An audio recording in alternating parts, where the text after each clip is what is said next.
All right. Bro, that's what you should do instead of do that. Where did I put that marker I had? You should go man, but Sugar. I was thinking of growing it out and then cutting my hair like soccer. quarantine. Oh no. Do it. Don't Oh, probably cut his. I don't know where I put it. Jeez. Oh yeah, above my. You were getting some Zoom. freaking lion manes coming out of you. Yeah, my hair curls a little bit in the back when it gets long enough. Just So like just destroyed Michaela's smile. sticks out as far as it possibly can. That's what happens. Anyways, let's get started.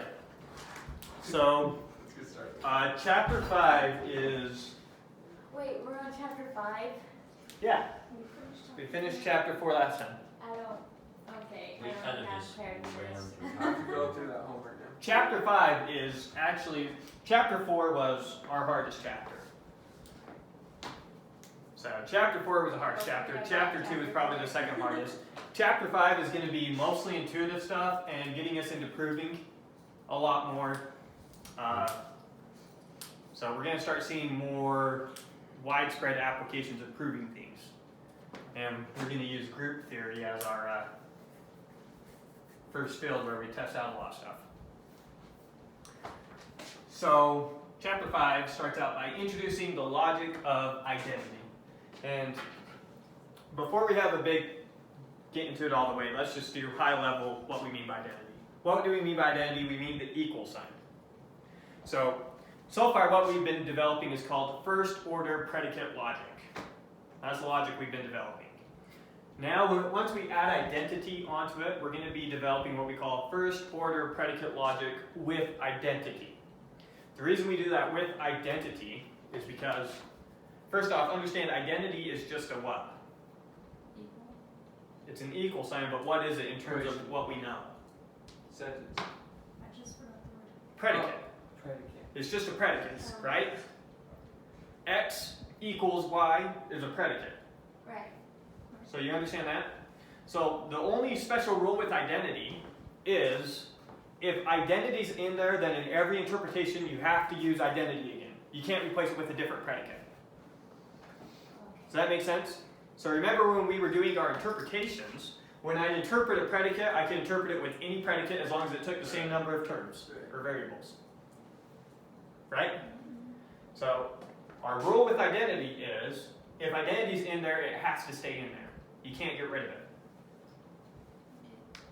So that's one of the base rules that we're going to come up with about identity. That's the only gotcha, and then the other gotcha is identifying when a sentence is actually using identity. We often say in mathematics, you interpret is as identity, but that's not technically true and there's tons of exceptions. Well, like solid So, light. yeah, exactly. So we'll start getting into the examples. We'll understand when you can take a sentence and say it's using identity, and we'll get our intuition for how to use it from there. So let's go over some examples that use what we call to be verbs, like is, was, type verbs. So let's look at it real quick. So Elizabeth II is the Queen of England. In that case, we're saying Elizabeth II is identical with the Queen of England. They're the same person. So in this context, it was using it in that sense. Let's look at it here. James Madison was the 4th president of the United States. Once again, this is another example where it's somewhere in there we're using the identity. James Madison is somehow equivalent with the 4th president of the United States. Another example, salt is white. In no way is salt equivalent to white. Those are two very different things, right? And Donnie is human. Once again, we're not saying Donnie and human are identical. So there's natural ambiguity in how we use words in the English language. So the question is, when exactly are we talking about identity and when are we not? So the rule is, if you could replace the to be verb, in this case is, in this case was, if you could replace the verb with is identical with, and the sentence is still communicating the same thing, then it was somehow encoding the identity. Salt is identical. Right, so salt is identical with white? No. Donnie is identical with human? No. James Madison is identical with the 4th president of the United States? Yes.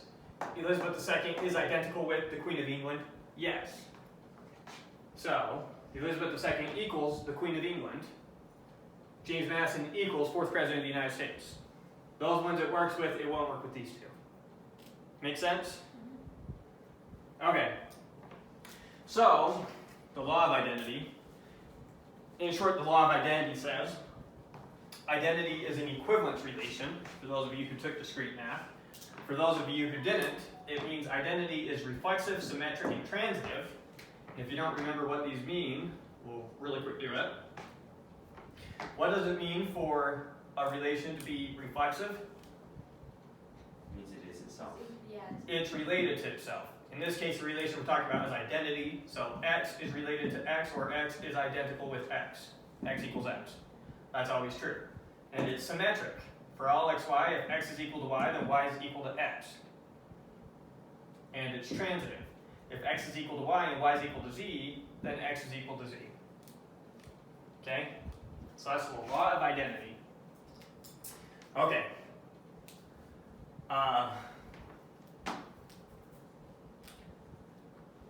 So our first new principle using this is the principle of extensionality.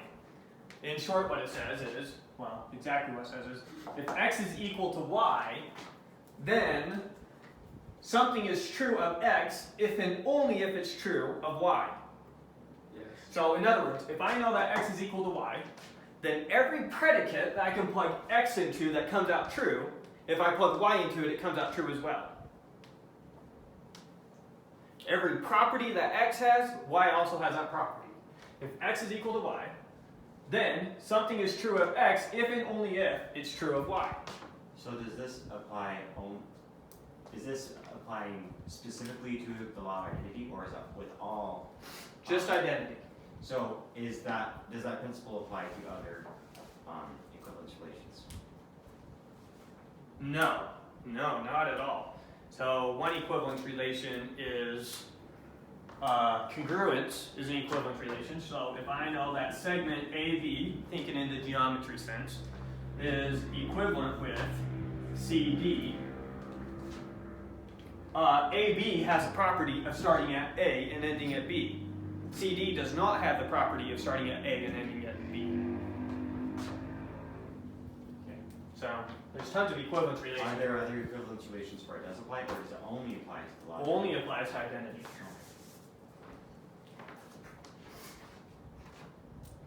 It's what we mean when we're saying that something is equivalent to something is identical with something. We're saying everything that's true of this is also true of this.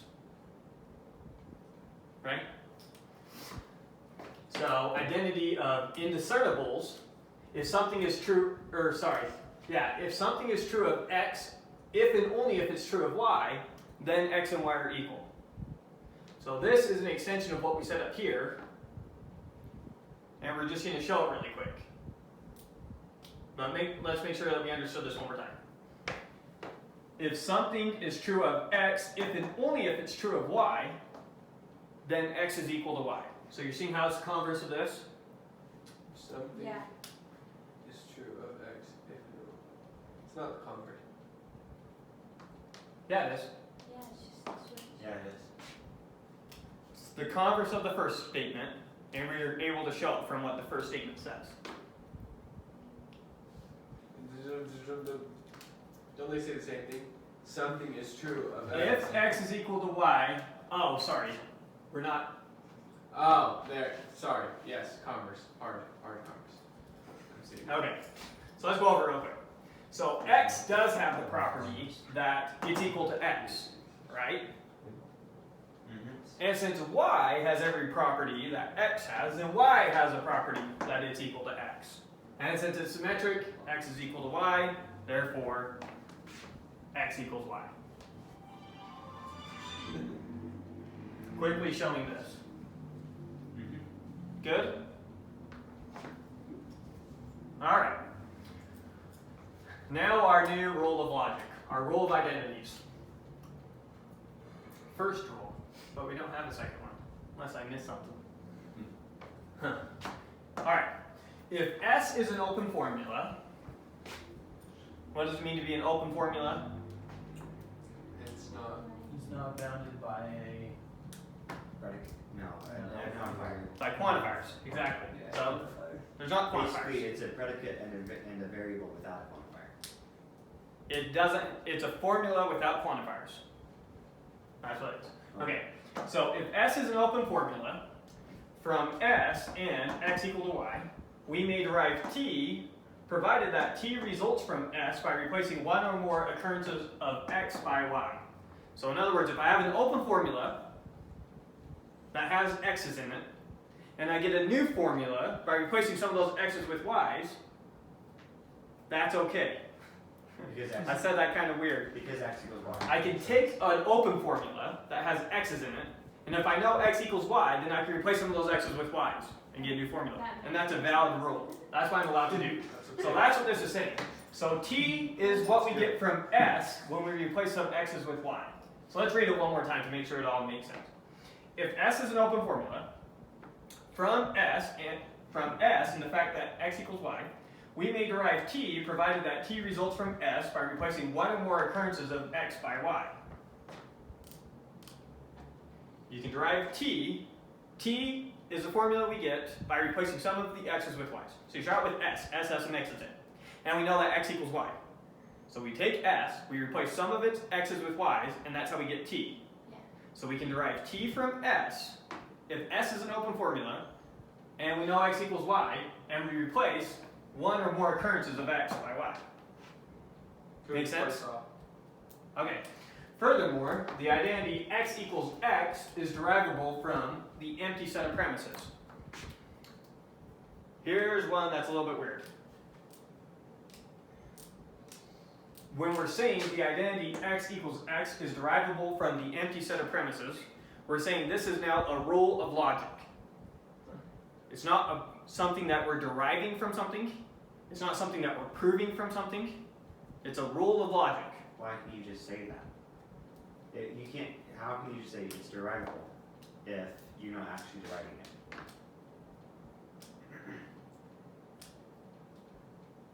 What he's saying by it's derivable from the empty set of premises is he's saying it's not dependent on any premise. It is a premise. It, Well, it just it is something that we can use as a premise whenever we want, and we don't have to say it's dependent on something.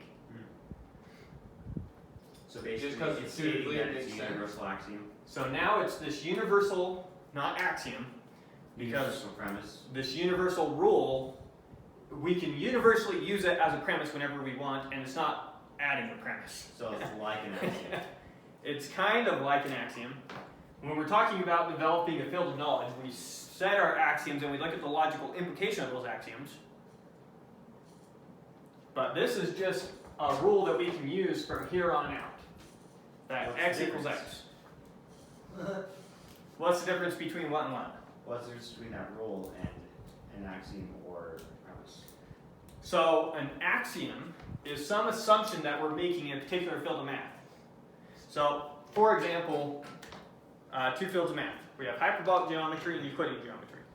In one of them, I operate on, there's only one parallel line parallel to another line through a given point. Another one I operate on the axiom that there's infinite set of lines through a given point parallel to a given line. So that's two different axioms. But both of them, I can use x equals x. That's a rule of logic. Right. So what I'm saying is, so it's kind of like an axiom, but it applies literally everywhere. Right. Sure. Kind of. Okay. It's a fundamental rule of logic. Is there another You're not fundamental- using an axiom. Yeah. Is there another one? Is- another rule of logic? Oh yeah, we're going to come up with a couple of them. Okay? But remember, we're no longer, I guess you walked out when we talked about this. We're no longer just talking about what's derivable from first order predicate logic. We're talking about first order predicate logic with identity. So we're not just talking about first order predicate logic, we're talking about first order predicate logic with identity now. And so now this is a fundamental rule that we can always derive this from nothing. We can just use this fact, is another way of saying this. Still missing. And there's no other premise that we have to account for. What does this identity bring to the table? X equals x. Well, you can use What that. I'm saying is bring to the first order logic predicate with identity. Well, we'll use this here in a second. Okay. We'll do it in a proof right here to see an example of it in action. Before we go over using this in a proof, and we're going to use it exactly how you expect. There's nothing weird about it. The only question is, why on earth do I require S to be an open formula? The reason that we're requiring S to be an open formula is that we don't need to come up with a bunch of rules that says exactly we can use it. This is like a really general rule that just makes up we don't have any weird cases. So to give you a weird case really quick, let's look at this one. If we didn't have that restriction. So I know, let's say I have x equals y as a premise. Good? And let's say I have another premise. There exists some x such that it's not equal to y. How can Perfectly you valid. use Because x equals y, this is just some open formula. It's very possible in a derivation I have this somewhere along the way and I have this somewhere along the way. Because this could just be, you're talking about some side thing that you use it for a second. Okay. But then, obviously I could go from here to here, which doesn't work. Why? Because I tried replacing y with x in non-open formula. So this is just one example. There's tons of ways that we could use identity in bad ways if we allow ourselves to switch variables out when you have quantifiers. But it kind of makes sense that we can't do it when we have quantifiers. When I say there exists an x such that something, then we're talking about a specific x. I can't go around and just throw it out and replace it with something else. Right. In some general way. So we require them to not have quantifiers to make so that you can't do weird behavior. It is possible in some circumstances to use identity in quantifiers. We're not saying that that's not something that you can't do. We're saying if you never use it in quantifiers, then you won't ever accidentally come across a bad case. So it's just a catch-all. Make sense? Yeah? Uh-huh. What's that hoodie taste like? Confusion. So this makes sense, but that tastes like confusion. That's not good. Alright, so let's do an example of a proof using identity, and you'll see how we don't introduce any premises, and it's going to make perfect sense to you that we don't introduce any premises along the way that we shouldn't have introduced. So, let's do this proof. Example. The man who committed the crime was in the apartment. Now, anyone in the apartment was also in town. If anyone was in Mexico, then they were not in town. Barnes was in Mexico, therefore Barnes didn't commit the crime. Wait. Right, that makes sense. Right, hopefully this makes intuitive sense. Mm-hmm. The guy who was in Mexico wasn't the one who committed the crime. It wasn't in the It apartment, wasn't which in the was in apartment. the town. So let's do this proof real quick to Basically show that transfer property. this is valid. Right? No, It uses the transfer we're going to property. use, you're thinking about something similar to it. It's the hypothetic syllogism, but you have the right idea. So let's write this out. So number one, what do we have? Committed crime. The man who committed the crime was in the apartment. Man. So in the apartment applies to criminal. This only depends on itself. This is a premise, I mean, and it only depends on itself, right? Wouldn't apartment go to crime? Being in the apartment applies to the criminal. Right. Good? Okay, next. Anyone in the apartment was also in town. So for all people, being in the apartment applying to that person implies being in town applies to that person. That's another premise, only depends on itself. Make sense? Yeah. Should probably give myself a little bit more space. Sorry. Premise, only depends on itself, only depends on itself. Okay, 3. Not. Let's see. If anyone was in Mexico, then they were not in town, so that's almost the same as 2. For all people, being in Mexico applying to that person implies not being in town applies to that person. There's another premise, only depends on itself. That's supposed to be a 3. 4. What do we know? Barnes was in Mexico. Barnes was in Mexico, so being in Mexico applies to Barnes.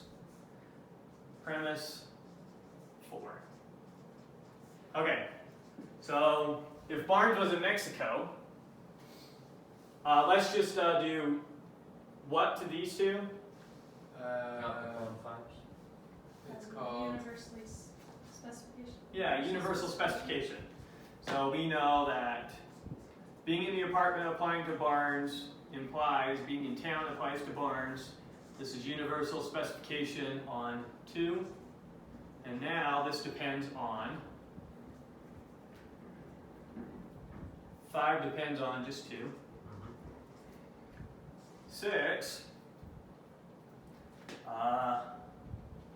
this one, being in Mexico applying to Barnes implies not being in town applies to Barnes. Universal specification on 3. 3, 7, combining these two, we get being in Mexico applying to Barnes implies AB. not AB. I got that one. And that's tautologically implied by 5 and 6. And now we're using premises 2 and 3. And now we conclude He was not in the apartment. not A, B. This is tautologically implied by 4 and 7, right? And so now we're using premises 2, 3, and 4.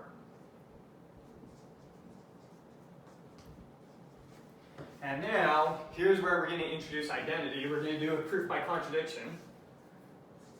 So 9, we're going to do we're going to do Barnes equals a criminal by way of contradiction. I see. So introduce that as a premise.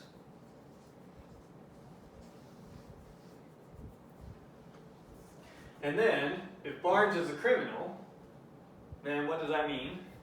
Then we get A, B, and not A, B.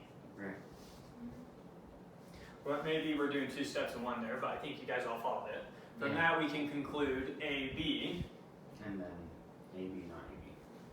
and that is coming from tautologically implied by 9 and 1. So now we're using 1 and 9. And then we would get, that was 10, 11, we would get A, B, and not A, B. And that is reductio ad absurdum. That is implied by, what are we using? 10 and 8, thank you. No, 10 and then this is our premises. Sorry. It's 2, 3, 4, and 9. This is tautologically implied. Oops. This is tautologically implied by 10 and 8, and its premises are 2, 3, 4. 1, 2, 1, 2, 1, 2, 3, 4, 9, right? Yeah. And then we're able to drop 9 as a premise when we come back out here. When we say B is not equal to C. And now, this was reductio ad absurdum. And now we're only using premises 1, 2, 3, and 4. Each piece. So therefore, Barnes was not the criminal. Now, what this was saying is that when we introduce this identity, and then when we use the identity here and here, we didn't introduce new premises. Yeah. Now, are we supposed to go back and universally generalize? No. No. All we're saying is that Barnes didn't commit the crime, or Barnes isn't the criminal, is another way of saying that. Good? Yeah. Okay. So, now we'll continue with some theorems of logic. Theorems of logic, what does it mean to be a theorem of logic? It means a similar thing that it means to be a theorem of math. When we say that something is a theorem in geometry, what do we mean? We mean it's just a logical implication of the axioms. And that's all it depends on. It's just the axioms, right? Yeah. Similarly, a theorem of logic means that it only depends on the rules of logic. In other words, when we're all said and done, the premises it depends on is not any premises. Right? It's very similar to when we prove something in math. When we prove something in math, say I want to prove, I don't know, an even plus an even is an even, something like that. We start by assuming that we have two evens, and then we show that if we have two evens, then the sum is evens, and therefore, if you have two evens, then the sum is an even. You're no longer depending on the fact that the two numbers were even anymore. Like we do this with conditional proofs all the time. We add something as a premise, but when we're all said and done with the proof, we're no longer using that as a premise. So when we're all said and done, the implication that we proved only depends on the axioms. Well, when we're all said and done here, what we proved better only depends on the rules of logic. If it depends on a premise when it's all said and done, then it's not a theorem of logic. Okay? Okay. Is it making sense what I'm saying? Before we were proving statements like this, we were proving that this is true based on these premises. If I prove something's true and it's not based on any premises, then it's always true. I can use it in any proof in logic I'm doing. That's what it means to be a theorem of logic. So it doesn't matter if I'm doing geometry. It doesn't matter if I'm having some philosophical argument. In both those contexts, I can use rules of logic. I can use the theorems of logic. So is the rule of identities a theorem of logic? Or is it just a rule No, it's a that rule. you just accept? So anything that depends on first order predicate logic with identity, which all math does, then you can use that. Is there So every field of math you can do that. is there any situation, not necessarily in math, but any situation where you're using first order logic without identity? Yes, but then you would introduce identity as a premise and show that it depends on it if you want to use it. Why would you ever need that for anything? Well, there could easily be fields that have no use for identity.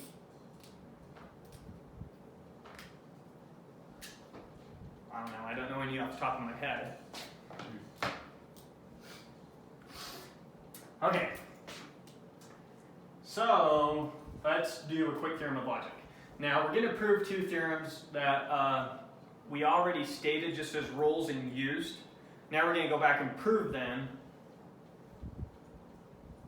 Now we're going to go back and prove them. I don't need to add anything to that. So basically the rules that we're doing, we already saw these.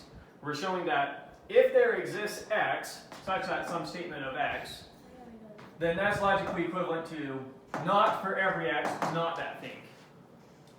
Right? So if I know that there exists a student who's failing the class, I know it is not the case that for every student, they're not failing the class. As an example. So before we just made this make intuitive sense, and we use it as a rule, now we're going to prove it, and it's actually a theorem of logic, that if this is the case, then this is the case, and conversely, and therefore these are logically equivalent. So before we just gave the intuition, it made sense to you, we went our merry way, now we're coming back and proving this is actually a rule of logic, and you can use this no matter where you are. Make sense? Okay, so let's prove it real quick. So we'll start with the first one. There exists x such that f of x implies this. How do we do this? Obviously, we're going to do a conditional proof, introduce the antecedent as a premise, as a conditional premise, right? Yes. Now, we're going to assume the contradiction as a premise. We're going to do a proof by contradiction really quick. Then we get not what we assume. So we assume this. So that leads to contradiction. So we get not that. And then this implies this is our final step. So that's big picture. Now let's fill in the details. So we start out with our conditional premise. We assume not our conclusion. So there's no actual premise. It's just a conditional premise to start with. You have no premises, right? Well, yeah, I have this as a premise. But as long as it's gone when it's all said and done, then it's gone when it's all said and That's what done. I'm saying. So like no after premise is just a conditional premise, right? This is basically a conditional proof, but without. Well, when we say it's a conditional premise, we just mean I promise when it's all said and done, I won't have this here. Right. Right. But there's really no difference between a premise and a conditional premise. Right. I see what you're saying. I just clarifying. Okay, yeah. Okay, so we introduce that as a premise. We introduce not our conclusion as a premise. So from here, if I do existential specification, I know that if there exists some x such that f of x, then I can say f of alpha, right?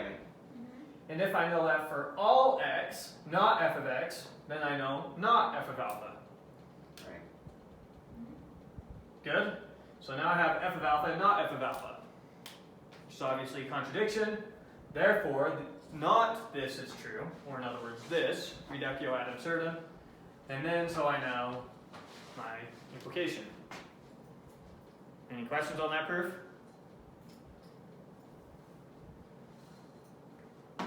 Alright. Funny how it worked out like that. Now the converse of that. This one's a little bit weirder to do. It's not by way of contradiction.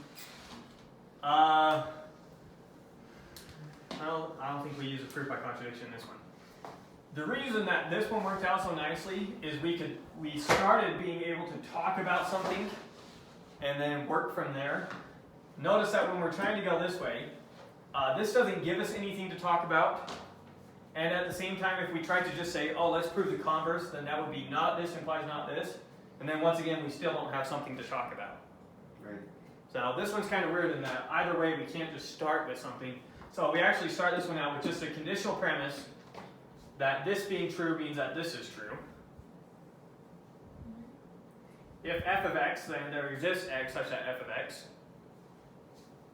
And this could have been now we know f of x implies there exists x f of x. Sorry, I'm being inconsistent with what I did here. So that means the empty set, there's nothing in there, right? Right. That's what this means. Same thing. It's just a shorthand notion for two brackets with nothing in between. And I'm so used to writing this and not writing this that I'm in accident and do it, and it looks like, yeah, I did that again there. So, sorry about that. Anyways, so that's the same thing as this. So anyways, so we start out with basically a little lemma here. F of x means that there exists x such that f of x. You can. Therefore, this implies this. And we could have had this as a separate theorem of logic all by itself. Because now this depends on no premises. Okay. And now we're going to use this. Notice that this gives us something that we can finally talk about. Oh. No, not really. We're trying to get not f of x. We have f of x. So we're going to do the converse of this to get that.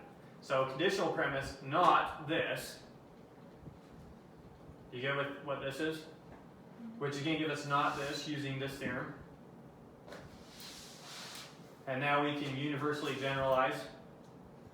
How can you Wait, do that you when they're do different what contradict each other? The first one? Your premises contradict each other. Okay, so this is now gone. This was a separate theorem, and it's like we're restarting the proof. I can now use this theorem. Okay. Okay. So it's almost like a restart. So now we add this as a conditional premise. All right. There exists x such that f of x. Right? Mm-hmm. So I'm using this. This is the not of this. So if I'm looking at the converse of this, this implies not this. So this, from here to here, is just using that theorem, right? Mm-hmm. And now we can just universally generalize on this to get that. Anything weird about that? Of course. You're saying it makes obvious sense? Your conditional premises make no sense. Okay, let's join conditional premise. Well, all we're doing is proving a condition. So all we're proving is, this makes perfect sense if you say it out loud. All I'm proving is that if I know that it's the case that there does not exist some x such that f of x, then I know for every x not f of x. I know, I'm more pissed off about the So- whole thing. Introduce this as a premise, show that implies this as a conclusion, therefore this implies this every time. Why do you need lines 1, 2, and 3? To get Lines 1, 2, and 3, that's basically like a lemma. I need this really quick. It's a Oh, sorry. A lemma, so there's no difference between a proof and a lemma. They're the same thing. It's just we call it a lemma if it's like a mini proof inside a proof. Or if it's just a proof that we do to help us with our proof. So when you have your main proof and you do some side proof to help you with your main proof, we call it a lemma. But technically speaking, it's still just proof. Theorem. I kept saying proof. Theorem. There's no difference between a lemma and a theorem. Okay. When we're trying to prove our main theorem, and we're using side little theorems that we prove along the way, then we just call those lemmas. And then, now I lost the word for the other one. Theorem? No. When something immediately follows from a theorem. So when I prove some Oh, theorem, I know. and then some little case instantly comes out, we call that a... Oh, I lost the word. I know this one. What is it called? But you've read it in your math books 100 times. It's the proof that follows right after. The corollary. A corollary, thank you. Yeah. So a corollary is once again just a theorem. It's just if it's just like some small special case, basically automatically follows from some theorem, we just call it a corollary. So lemma, theorem, and corollary are all just theorems, but we just like to come up with a bunch of names with fancy words to sound smart. All right. So I don't know where everyone was good with. Were we all good with 7, or did we need to go over something else?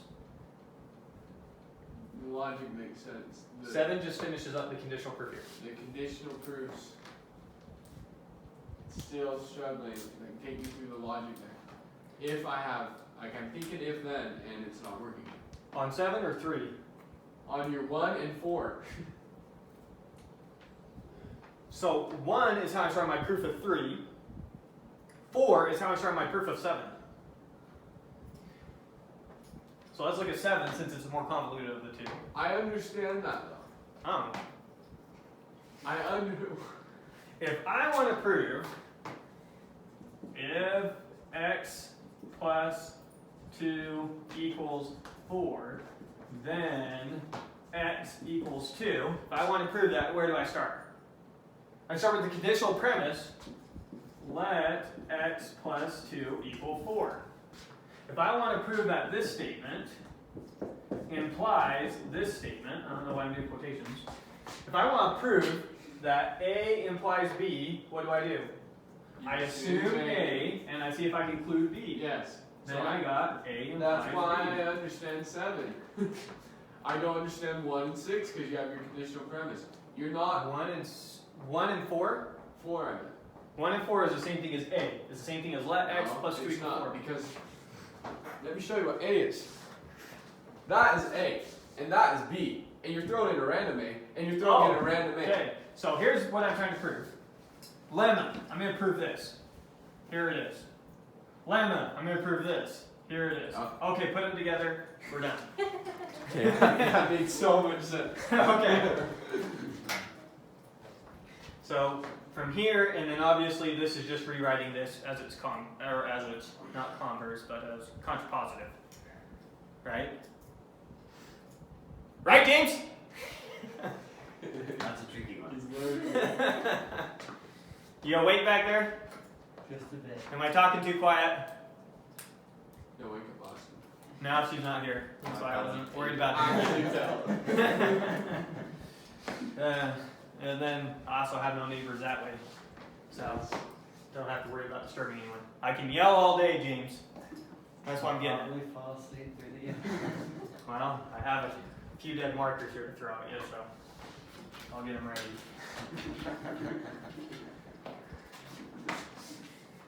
Okay, so that takes care of these two theorems. And so now, hopefully you have some intuition for what a theorem of logic is. It's based on the empty premises. When it's all said and done, it's something that you can use in any field using our logic. Make sense? Mm-hmm. And so now you can use these rules in any proof you want. We were already using these rules, but we didn't prove that we could use them. Now we did.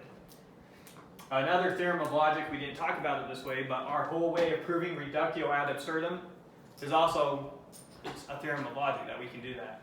If you remember way back, I proved that that was a valid thing that we could do from our other rules of logic. Yeah. We derived that we could do it the same way we did derivations of this and this. Not exactly like this, but kind of like this. It was just much simpler because at the time, all we really needed was sentential connectives. We didn't need everything else. Okay. Rules for using theorems. This makes perfect sense. If a formula S is derivable from a formula T and a set of premises P, so in other words, if P and T implies S, then P alone implies S, is what we're going to say here. That's what we've been using. Right. So let's read it all the way through now.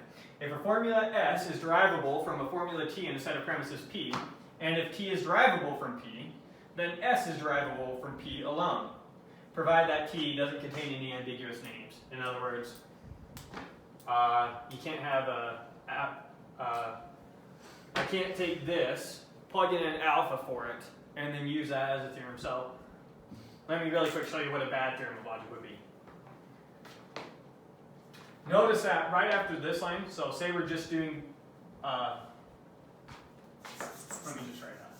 So let's start out with fx, then I know that then there exists x such that fx, and then if I went, therefore, there's some alpha, that's supposed to be an alpha, sorry, it looks like an x. Right, we went over this last week. Then I can't use a theorem, f of x implies f of alpha. Because once we get to an ambiguous name, it's talking about a particular x. We're no longer just saying there exists something that satisfies it, this is a particular thing that satisfies it. Good example of that. What's that? You can't just say. I don't know that example, this really matters. This should kind of make intuitive sense. Because this isn't really a statement. I don't know why this doesn't limit it to statements. Statements are true or false, right? Right. Theorems, every theorem we deal with in math is a statement, it's true or false. This is still open-ended.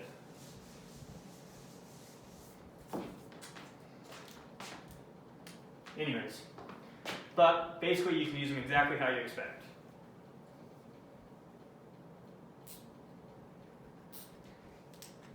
In this rule, what letter is representing our theorem? S. No, T is. T is a theorem. So S is what we're trying to prove. So if I can prove S from T and P, and if T is a theorem, then I could have proved S just from P alone. Right. Right. In other words, I never actually have to use this theorem. I could have just did all this work in the middle of my proof. But you don't want to. But you don't want to. Right. So it's important to understand that you never have to use a theorem. You could have gone back and whatever we did use to prove the theorem, we could plug that into the middle of our proof and keep going and never actually use a theorem. But that's not saying that the theorem is proved by the premises that are already set.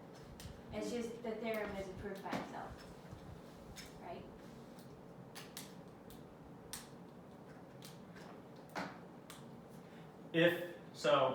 If S is derivable from some theorem and a set of premises, where our theorem was derivable from just our premises, then S is derivable from just our premises. Obviously. Okay. Now this is being more generic than talking just about theorems, Right. but theorems is usually the application of this.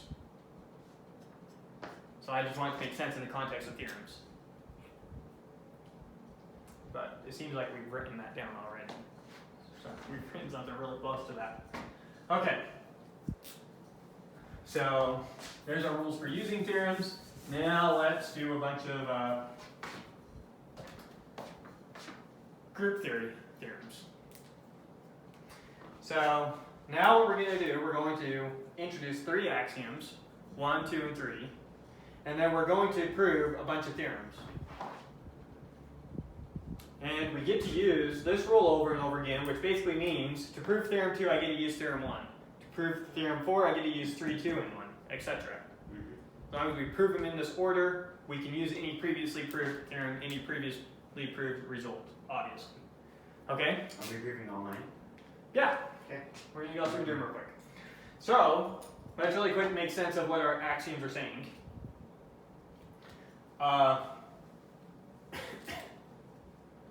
E is just 1.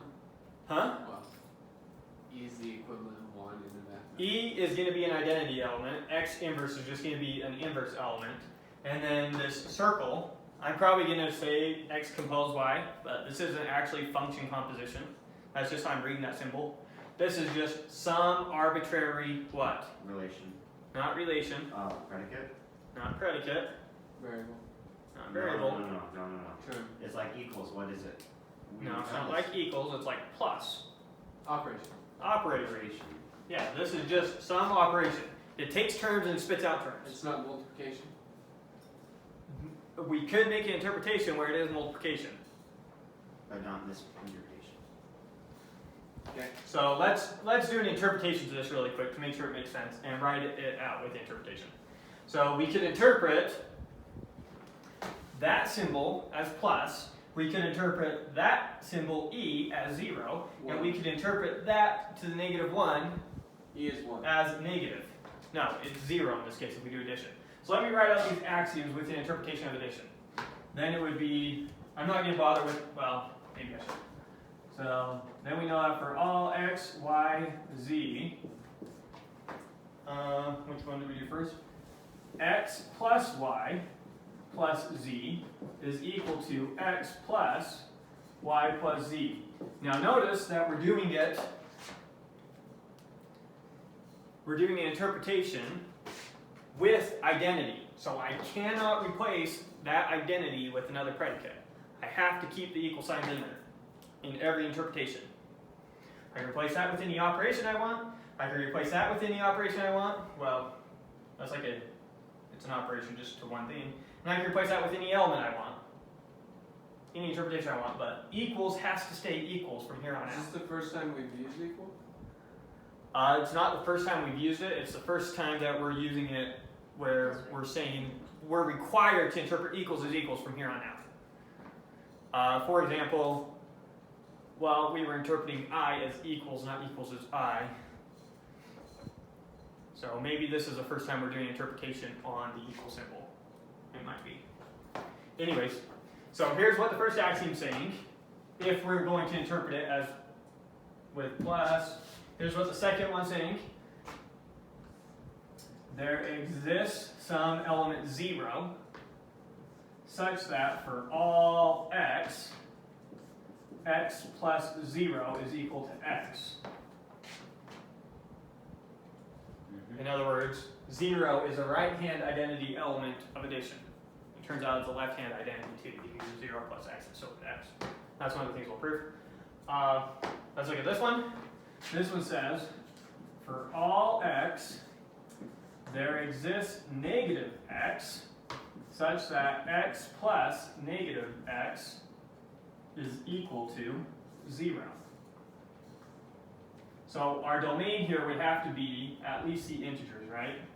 So we can think about our domain as the integers, or it could be the rationals, or it could be the reals. It could be any of those. We could just use our domain as the integers for now.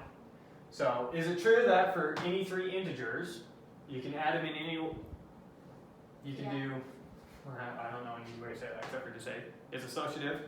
Yes. Is it true that there exists some 0 element in the integers such that anything plus 0 just gives you back that thing? Yes.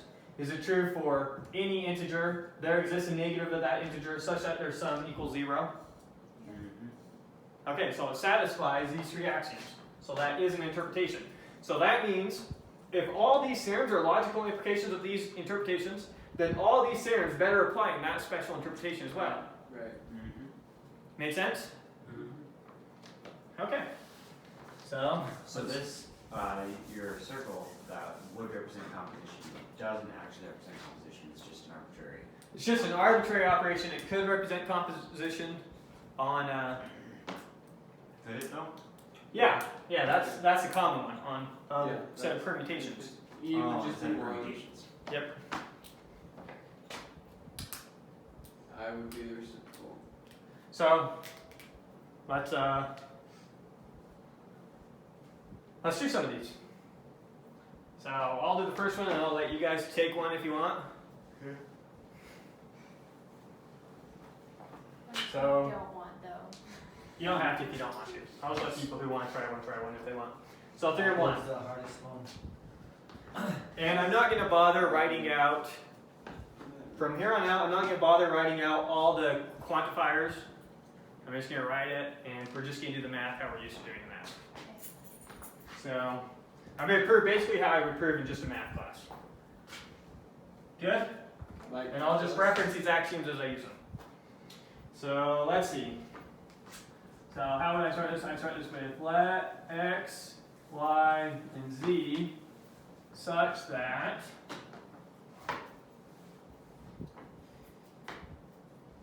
x compose z is equal to y compose z. Maybe I'll do the first one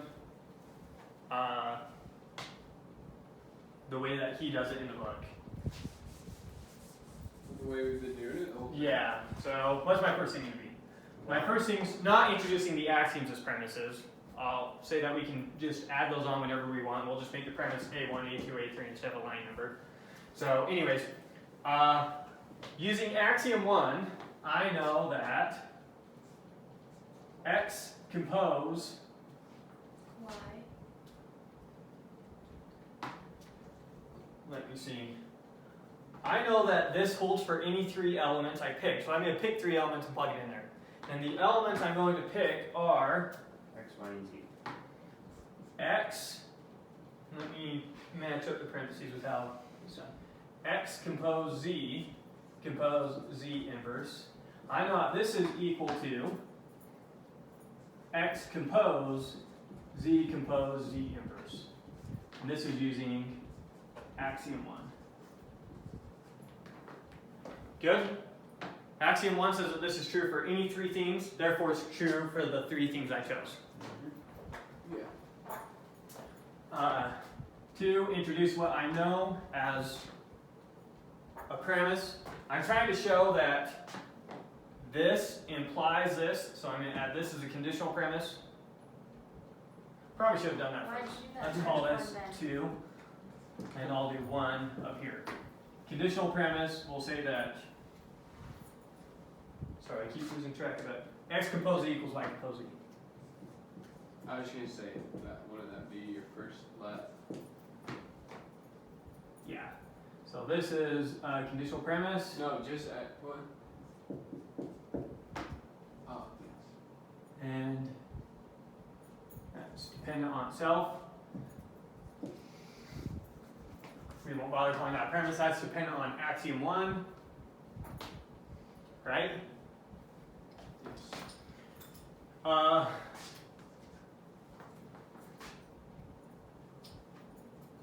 X compose E, I know is Y compose E.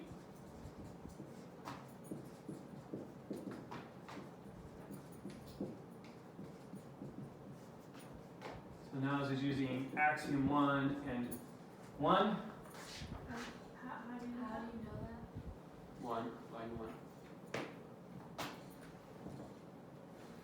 I replace X compose E with Y compose E. Oh, They're oh. equal. Yeah. Good? Okay. So now, I can rewrite this as Y compose Z inverse. So equal to X compose Z inverse. And that is using axiom 1 again. So we're still only using axiom 1 and premise 1. Right? This router you could only use. And now, I'm going to do 2 and 1, don't get lost here.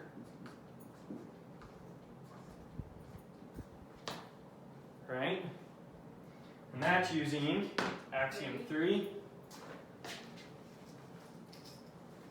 axiom 1, axiom 3, and premise 1.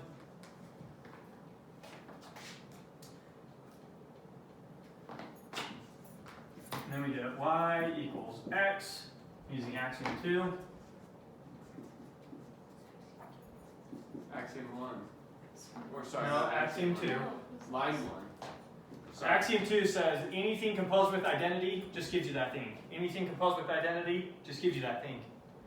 Y plus 0 is just y. X plus 0 is just x. So Axiom 3 and premise 1 and then 7. Therefore, I know that x composed with z equal to y composed with z implies y is equal to x. And now we're no longer using premise 1. This is only based on our axioms. Wait, how can you make that leap right there? That was a conditional premise. That's our conditional proof from lines 1 to 6. Yes. Right? Sir. So I'm going to do this one more time really quick with our interpretation of plus so you can see the exact same proof, one with interpretation, one proved in a general way. So what did we say really quick? So we were proving that if x plus z is equal to y plus z, then we're going to prove that x is equal to y. This is something that you would do at the beginning of like an algebra class. Minus z from both sides. Nope, you can't do that. We don't have a definition of... Oh, we're actually proving this. We're going to prove that later, that you can subtract z from both sides. That's going to be... Oh, that's what we're proving. We're proving you can subtract z from both sides. And it's really cool. We are. Yeah. Yeah, we're proving that if x plus equals y plus z, That x equals. so it's called the right-hand cancellation law is what we're proving. Oh. You can cancel out the right-hand side of those things, and the result still holds. So we're proving that subtracting z from both sides is a valid thing to do. That works with composition too. Right? It works with function composition on permutations. You need to be on permutations, otherwise it can get messy. So let's do this real quick. 2. We're saying that x plus Plus z. z plus negative z Oh, yes. is equal to y plus z plus negative z. Oh, no, we're not. We start with x in both. Oh Sorry. yeah. Your next. Skipping steps. And we're saying in one case we were adding these two together first. X plus z plus negative z is equal to x plus z plus negative z, right? Yes. And then we use the fact that x plus z is equal to y plus z. So 3, we had y plus z plus negative z is equal to x plus z plus negative z.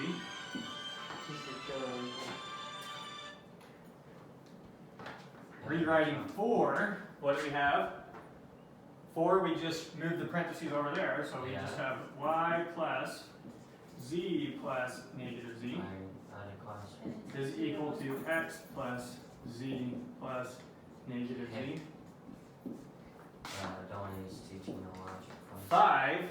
5, we use the fact that the sum of something with its inverse gives us identity.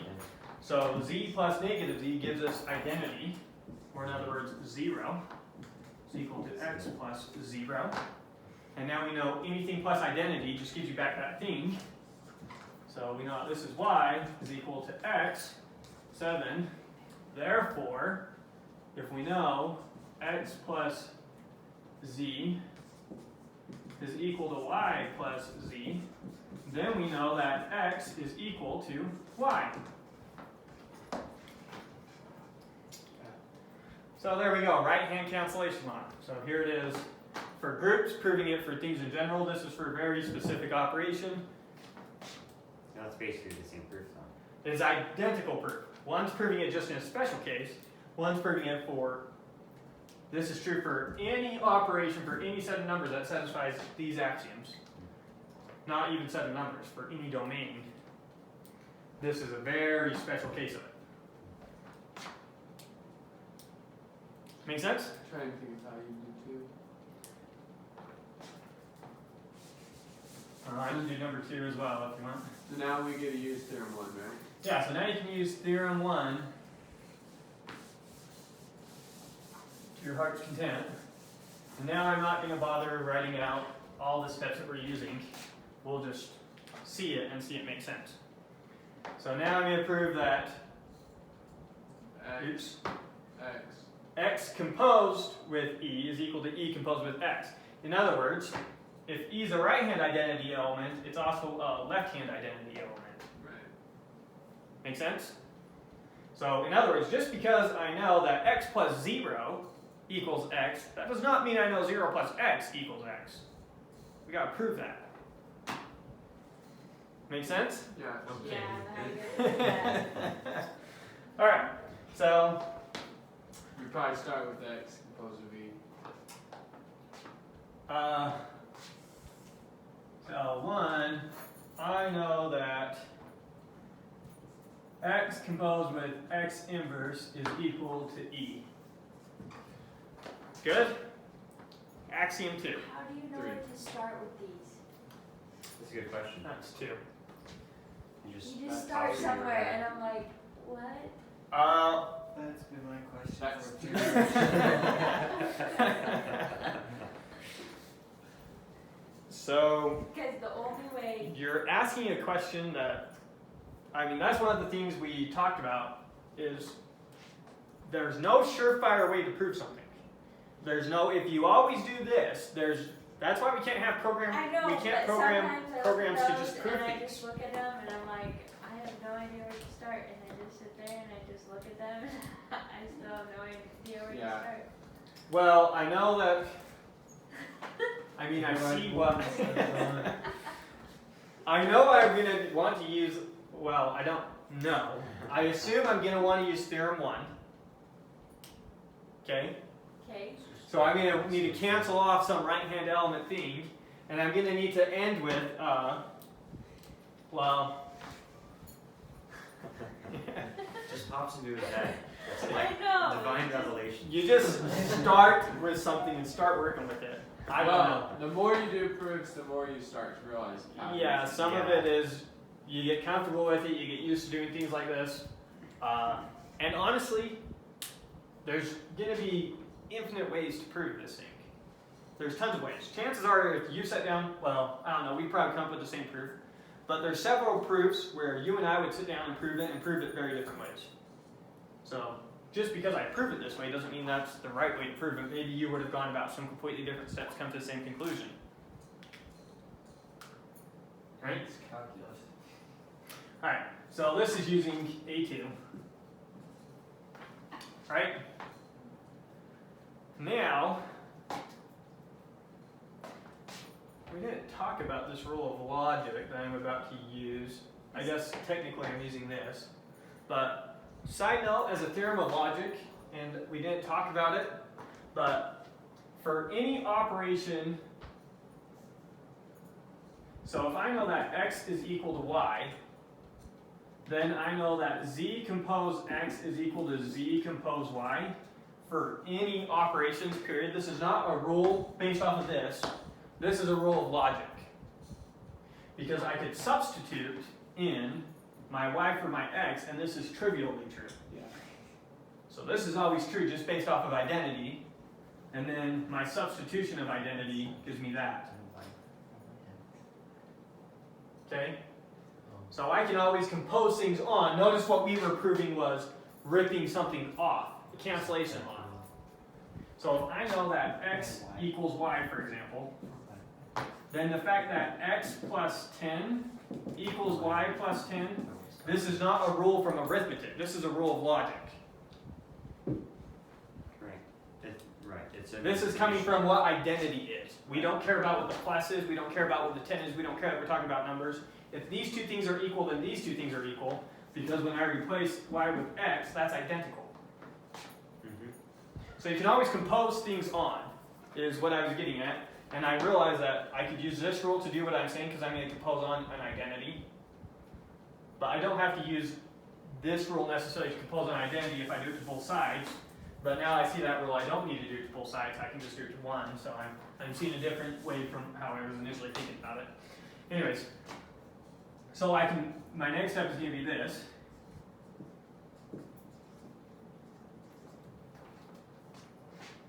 E compose E is equal to E. That's using this one. Okay. Oh, my first one, sorry, I said axiom 1. This is actually axiom 3. And now this one was using axiom 2. right? But I still don't get how you're gonna E compose E. Think about this as an x. If this were x, then it's also equal to x compose e. Okay. So if it's true for anything that can compose e on it, it's also true for e. Anyone confused by that still? In other words, if I can add 0 to anything, I can also add 0 to 0 and not change it. Make sense? Yeah. Okay. Now, why did I compose that e? I need to get a right-hand e, or a left-hand e. Remember where I'm trying to get. I'm trying to get, where am I? Right Here. Down here. I'm trying to get an e on the left-hand side Right. of something. So there's my left-hand e. That's why I composed an e on there. And then I'm going to you replace, change that one to x. exactly. So this is now x compose And x compose inverse x equal to e compose x inverse. And what rule were we using? 3. If you That have was these using two- Axiom 3. Notice now I'm not keeping track of my premises, I'm just stating what rule I'm using. Yeah. Yeah. Okay? Now what? Well, you get E equals Z composed with E. Well, you use your rule No, don't go backwards. A1. What? I was thinking Axiom 1. No. Something one. Or sorry, Theorem 1. Theorem 1. I meant Now Theorem I 1. use Theorem 1. You cancel out what you don't need. This composed with this. I mean, maybe I should do this. Help you see it. Something composed with x inverse, something composed with x inverse. Therefore, Oh. X. x is equal to e compose x. And that's using Theorem 1. And x is equal to x compose E. Wonderful.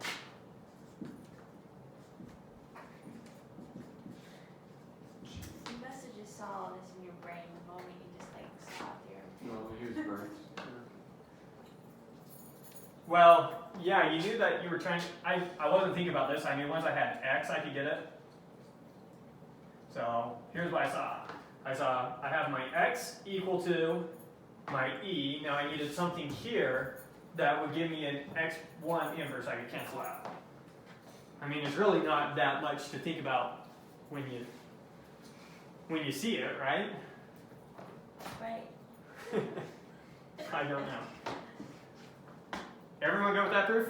Yeah. Everyone see that we're done? We proved it? Yeah. And obviously we could go plug in all the rules of logic that we were using along the way, but that gets the crux of the proof. By the way, we're skipping doing chapter 7 stuff. Chapter 7 is the author walks you through going from formal proofs to informal proofs. Now we're doing what we call informal proofs. We're showing the gist of the thinking, and the idea is someone could have easily taken the proof that we wrote here and gone and actually wrote in a very what's the word I'm looking for? Rigorous. Detail. Rigorous proof using all the rules of logic. So we're just going to write down the bare essentials that someone would need to go then rigorously plug in all the details. Not the bare essentials, but at least the bare essentials. That was chapter 7. That's a lot of chapter 7. So the author's eventually going to get there. We're just going to get there now because otherwise these proofs would fill up our board every time. So that was Serum 2. Theorem 3. What do we have? We have, I'm just going to write it up here so I don't have to keep looking down here. If x compose y is equal to x, then y is equal to our identity element. In other words, what we're saying is our identity element is unique. So if anything else, here's another way to say this. If I know that x plus y is equal to 0, then y must have been equal to 0. We're saying whatever that identity element is, there's only one of them. Well, Why am I isn't x plus y equals x? Not necessarily. Yeah, zero. isn't it x and then you say x? Oh, sorry, not You 0. just Yeah, that x. is not true. I meant x. Yeah. Sorry. Right? If I know something plus something, just You see it. Yeah, you get it. I'm saying it wrong, but you see it. So that's essentially what we're proving, right? Okay. All right. Let's see how to do this one. So I'm going to want, what's y equal to? Y is equal to y composed with e, which is equal to y composed with x inverse, Yeah. which isn't quite what we want, is it? I needed an x composed with y to put in the x, then we would get back out our e.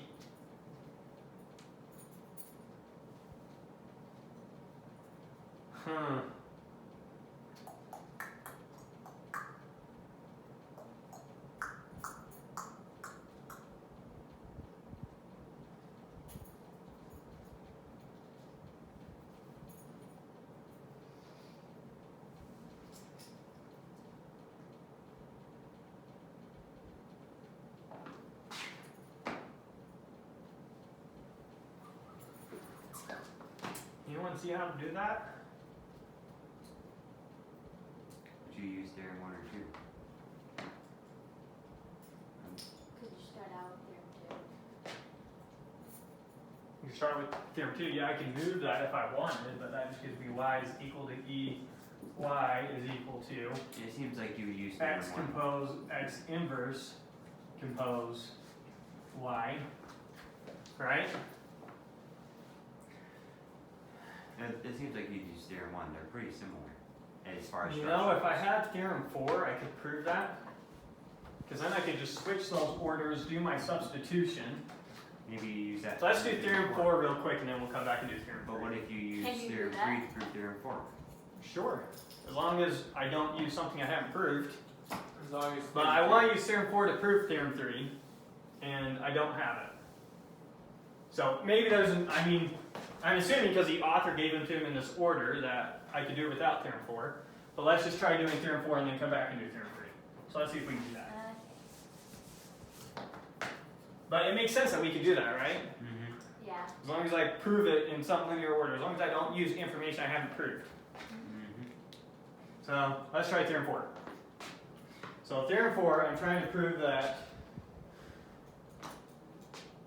x compose x inverse is equal to x inverse compose x. Which is pretty similar to number 2.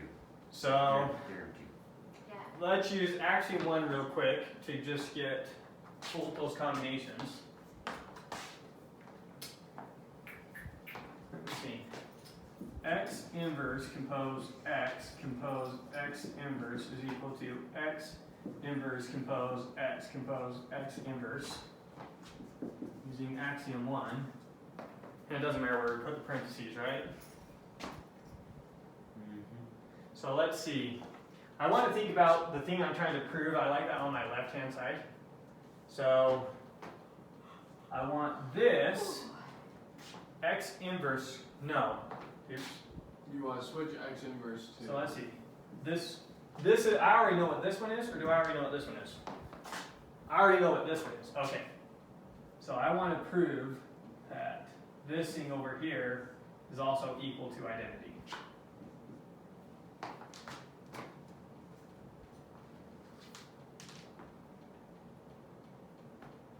And let's see, our cancellation, was that a left-hand cancellation or a right-hand cancellation?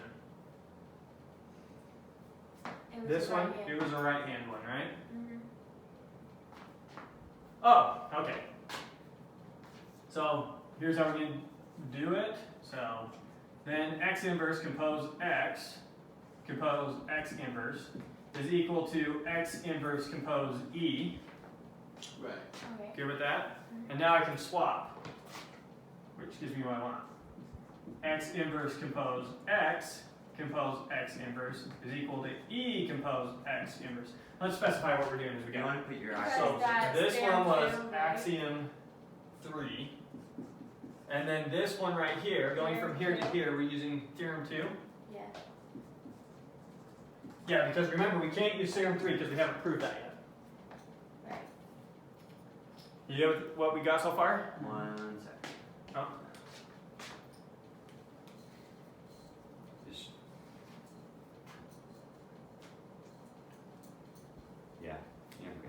Okay, so now we can use our right-hand cancellation rule to get rid of x inverse on both sides. So now we've got x inverse composed x is equal to e, which is substitute E again. What does that using- give us? Substitute. we're done. Oh yeah, plug in e first. Oh, That was theorem 1. And now so basically you substitute E for, x inverse composed x is equal to x composed x inverse. And that was axiom 3. Jeez, I feel like we're like that was playing a weird. game of pencil, you know? Yeah, Like, yeah, like game of these what? 3 axioms like scramble themselves. yeah, And then every theorem we're like finally getting some freedom. Good? Totally saw that. Yeah. Any questions about that proof? Anything weird? Anything we don't like? Are we losing track of what's going on? Do we need to see this Kind of. with the algebra again? Kind of Let's different redo this one again, but this time with the pluses and the zeros and the negatives. So we started out and we said that Negative x Negative plus Yeah. 1 x plus negative x plus plus x plus negative x plus negative x is equal to, negative and we didn't care, we were just wanted to keep track of grouping these two together because ultimately we were trying to show that this is equal to 0. Right. So this was equal to negative x plus x plus, and we'll put the parentheses here, x plus negative x. You good with that? Yeah. So that is using axiom 1. Yep. So this is rewriting this line. Then we said, oh, look at x plus negative x, that's 0. Wow. Yeah, amazing. So we had negative x plus negative x is equal to negative x plus 0. And we showed earlier that anything plus 0 is equal to 0 plus that thing. So that gave us, we could rewrite this as No, negative first x. you cancel out your negative x. No, I can't yet. Because I can only cancel out if it's on the right-hand side. Alright. That's all we proved. So negative x plus negative x is equal to 0 plus negative x.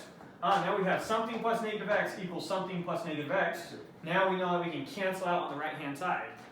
And so now I know that negative x plus x is equal to 0. Right. And now I know 0 is also equal to x plus negative x. So now I know that negative x plus x is equal to x plus negative x. Sound like the word. Now we know. Alright, so this and this, the exact same thing. Yeah. Make sense? Yeah. So how do we improve 3 now? X plus y equals what? So for 3, I can't remember how we had it, but I saw something. So what did we do? We said something like y is equal to y compose e is equal to e compose y is equal to x compose x inverse. Oh, sorry, I'm just doing this all in one big jump instead of writing out what I'm doing. Okay, No, you start with Yeah. your so starting with this one, I know that y is equal to y compose e. That's using axiom 2. Then you also know what Right? Mhm. So now I know that y is equal to e compose y, and that's using theorem 2. So now I know y is equal to x compose x inverse compose y. That's using axiom 3. So now I know y is equal to x inverse compose x compose y. That's using theorem 4. That's why I said if we had that, then this would be easy. So that's why we stopped and proved theorem 4 first. And now, y is equal to x inverse compose x compose y. That's using or axiom 1. And remember what we're proving. Sorry, I should have written what we're proving first.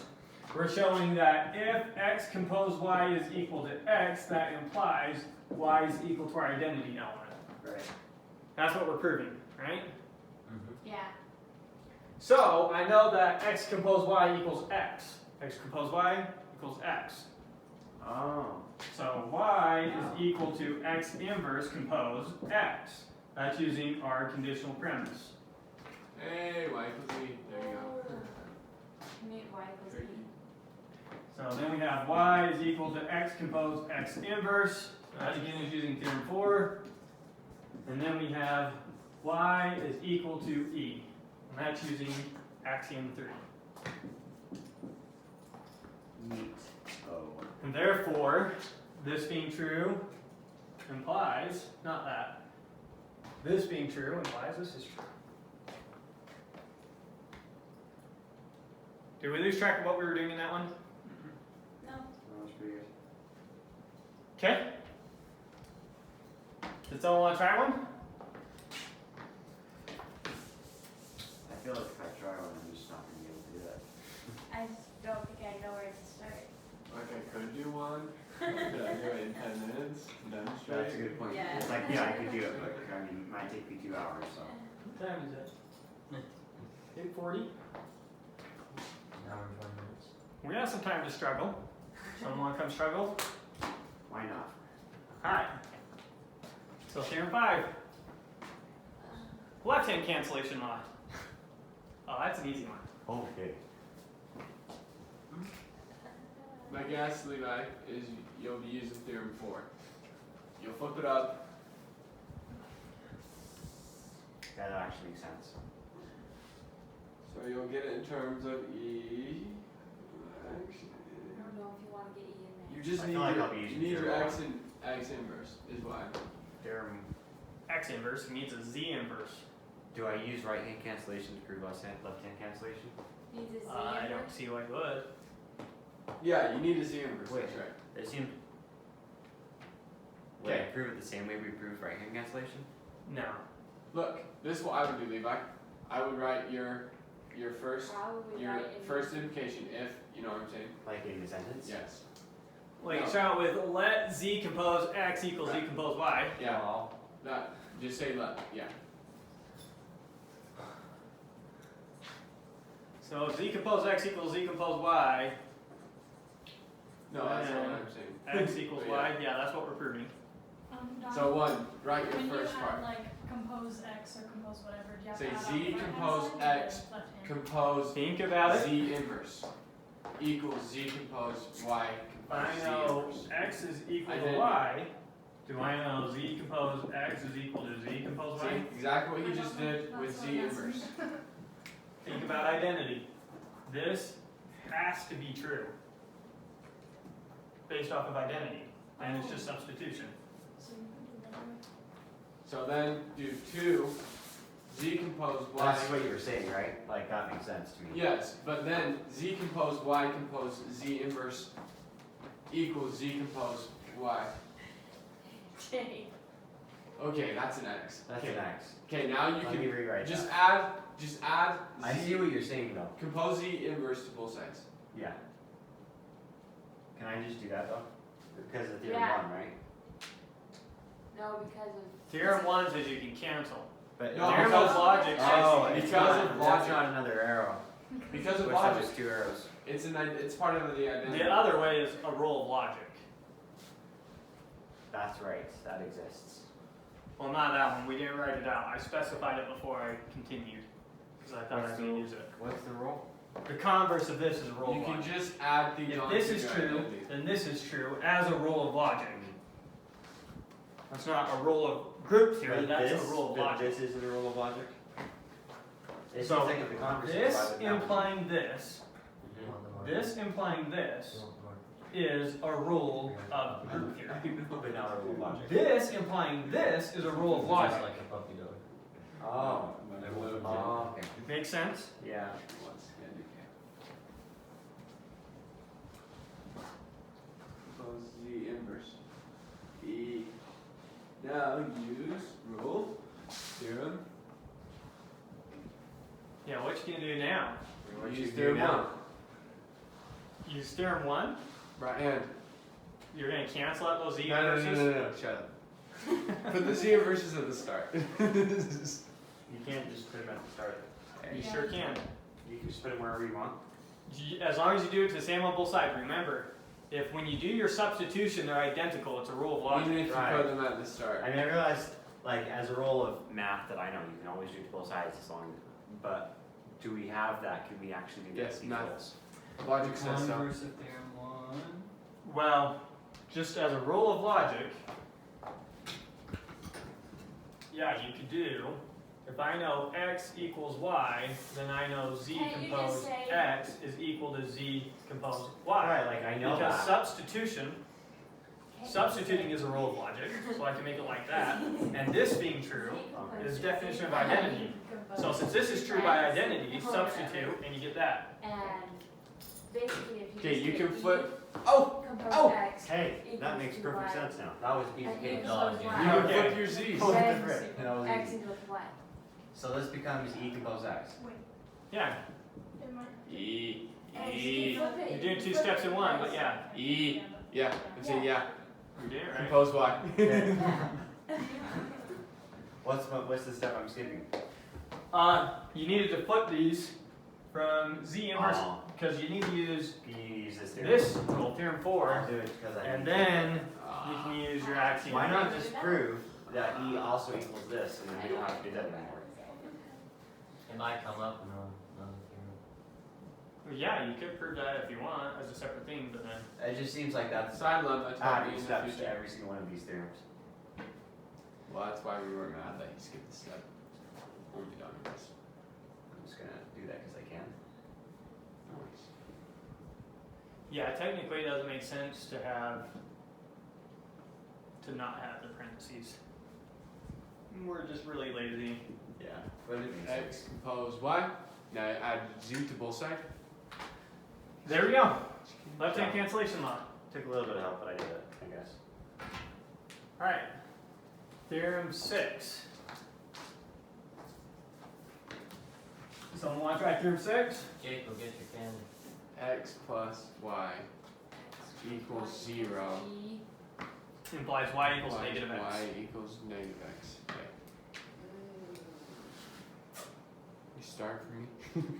Will you remind me how it starts? Wait, that Articles of means, faith. are you gonna try to? I would start with Cancel either out y x. or x inverse equals. And then manipulate until you get the other one. And you're trying to x with the inverse So of you do X. start with y equals what? Y inverse. No, y does not equal y inverse. Y equals All you can do is put e's on it.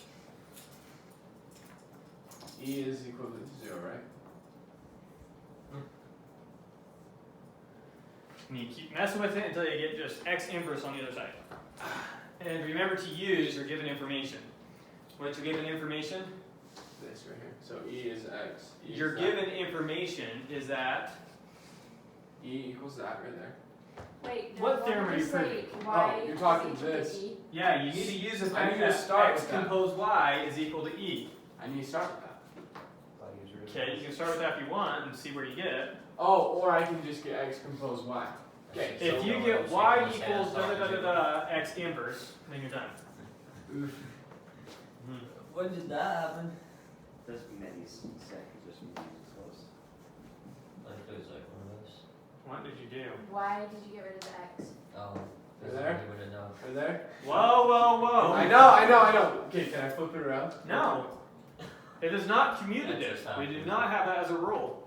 That's because it isn't a rule, unless you apply it, well, I guess permutations. It happens to be a rule for addition. It's a rule for any equivalence relation, right? Well, we're talking about an operation. I know. So, for example, you could also set up a group with matrix multiplication. Matrix multiplication is not commutative, Right. but it is associative, Jake, obviously, because what if you start that's out what the at x the is. beginning and just make E I know, x? but Donnie told me to do this way. It's fine. you can do it however you want. Well, Don't do it this way. I understand what. Okay, what I'm trying to get, guys, is something that looks like that. Exactly what I'm trying to do. I'm trying to get that so I can get E. So I need to flip these right Wait there. a minute. Oh, sorry. You could do this. That needs to be like this. You have left hand and right hand Right. cancellation though, so it would be simple to do it. Okay, what's the simple way? What do you do? So you have x compose y equals e, and then you'd make e x compose x prime, and then you'd cancel out x. That's a simple way. Yeah, I Y hear you. equals y I x. hear you. I hear you.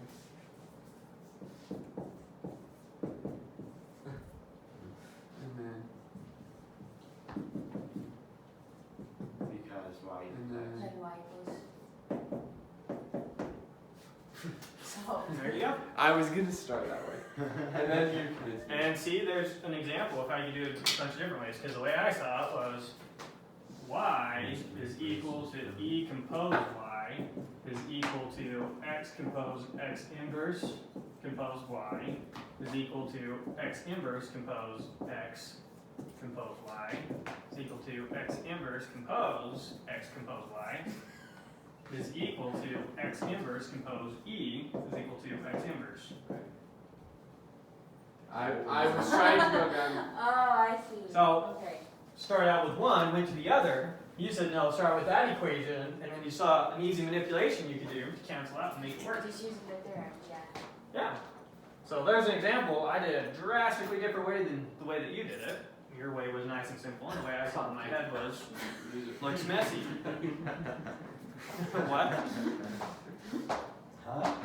What'd you say? I was Jake. You just. Oh. Ours was better. Yeah, I agree. That's a much better way to do it. Yeah, I agree. See? So you just think about however you think about it, and you can't really come up with here's how you should think about it to start this. Right. I don't feel like I really did that one. No, Leah did it. I feel like you did mine. You did yours. I feel like you should do the next one. Okay, but What's the next one? We're seeing notation we've never The seen. next one's real easy. What do you mean? Negative, negative. Inverse, inverse? We know what that means. Yeah, but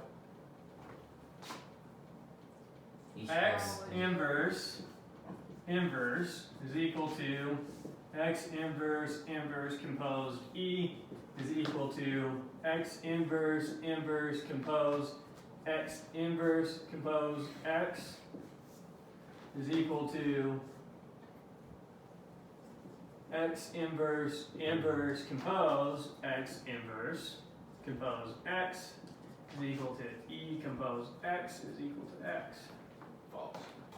That's actually true. False. Can't do that. I have something composed with its inverse. No, this is you.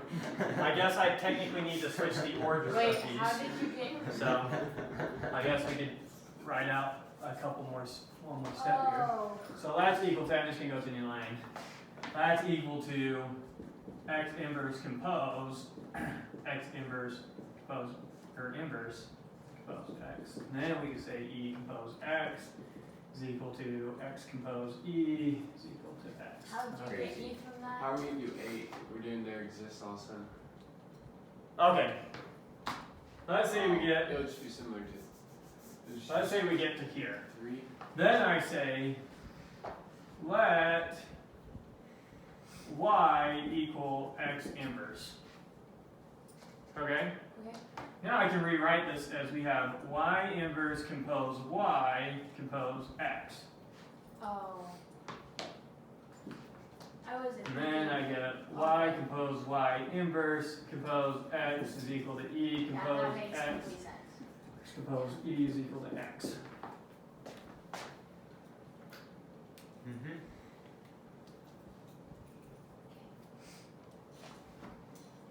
Good? Yeah. Alright, theorem 8. Anyone want to try it? This one's harder. There exists the. No, that one's actually real easy.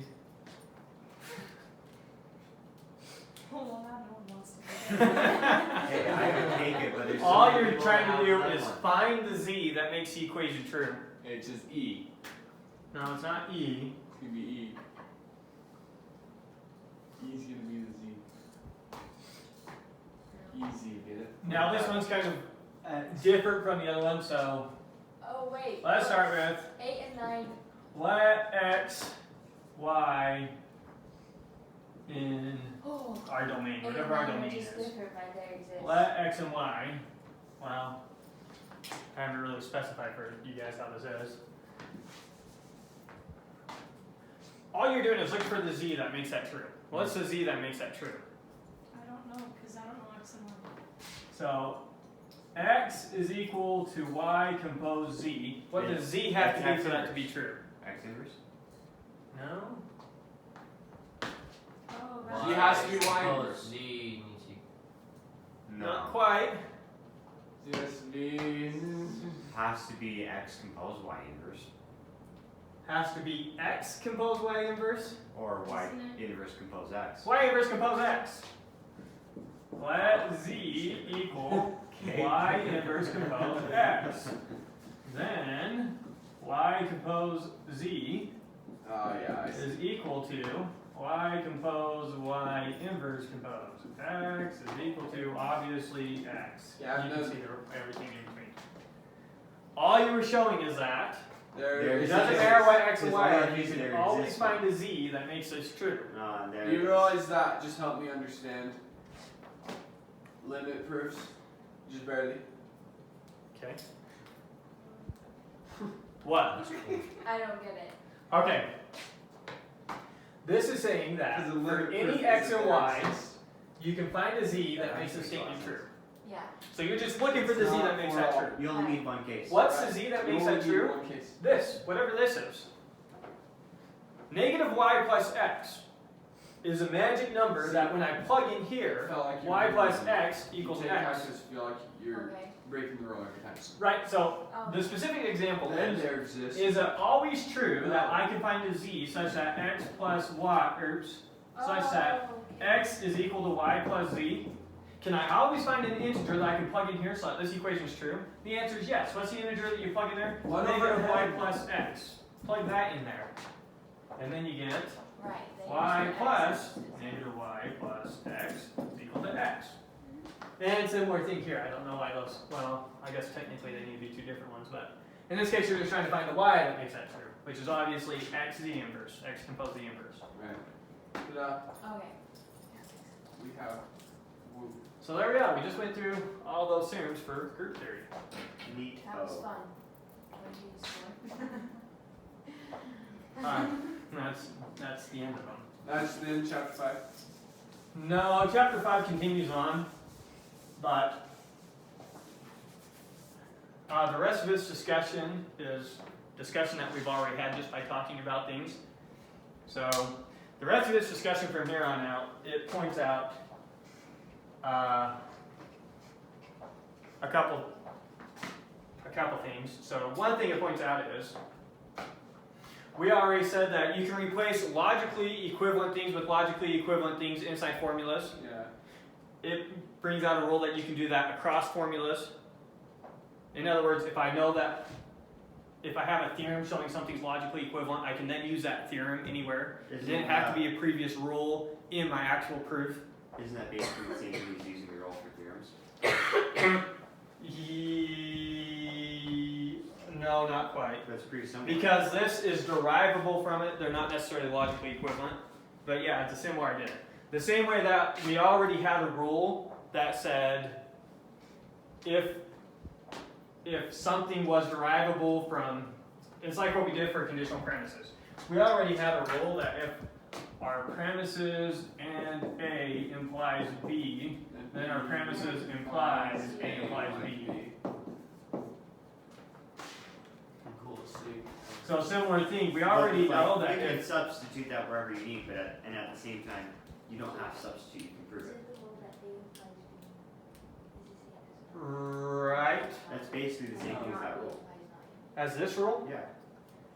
yeah, this rule is saying, There's a- yeah, once you proved it, you can basically use it over and over and over again. But it's not. And now this is more general than what we had before, where it was just a previous derivation in the proof. Same thing, the same way that we can replace logically equivalent things with logically equivalent things just in our derivation, we can now do it across derivations, is what it explains. And then it goes through a bunch of discussion that I don't think is needs as much explanation as I go over. They go over anytime you show something's logically equivalent, then you also have a rule of logic that says you can use the fact that that's logically equivalent. And they go, yeah, we'll just go to a table of their rules. Are all these rules necessary? You do not need to look at this table of rules. I'm wondering, like, to build up from the foundations of logic to mathematics, is it even necessary to have it? Well, it's just using, let's see, those are what we just proved. So here's where he's doing it. So, yeah, he's listing out all these rules, which are just using what we already said. We already said that we can derive this statement from this statement in a derivation and vice versa. Now he's saying it's a rule. He's taking something that we showed is logically equivalent and saying now it's a rule and you can use it. So, and the reason he's having all this conversation is that you don't just get to use it just within the derivation, you can use it across derivations. So he's using it as a rule because rules are what we use across derivations versus just in a particular derivation. And so he takes the time writing out all these rules for these things, but it's just a simple application of if I know that I can apply logically equivalent things across proofs, and I know that those were logically equivalent, I've already got it. I don't need to go through specifying all this. And so he goes through specifying all this stuff that we already know, which is completely unnecessary. And there's no reason that you would use these things. He says we put them all here in one place as a help to the student. It's not really a help. Yeah, no student's going to go back and reference these things. It's very common sense type stuff. It's basically saying, for the record, here it is. It's saying, for the record, here it is. It's having a lot of conversation about how you can go from logically equivalent to these rules, how that's a valid thing to do, which feels already obvious to us. And then he went into conversation about the difference between a theorem and how it's based on nothing. How this theorem based on nothing is a derived rule from our rules of logic. It's not one of our rules of logic. Our rules of logic are like axioms, and then our theorems are what are true if our axioms are true.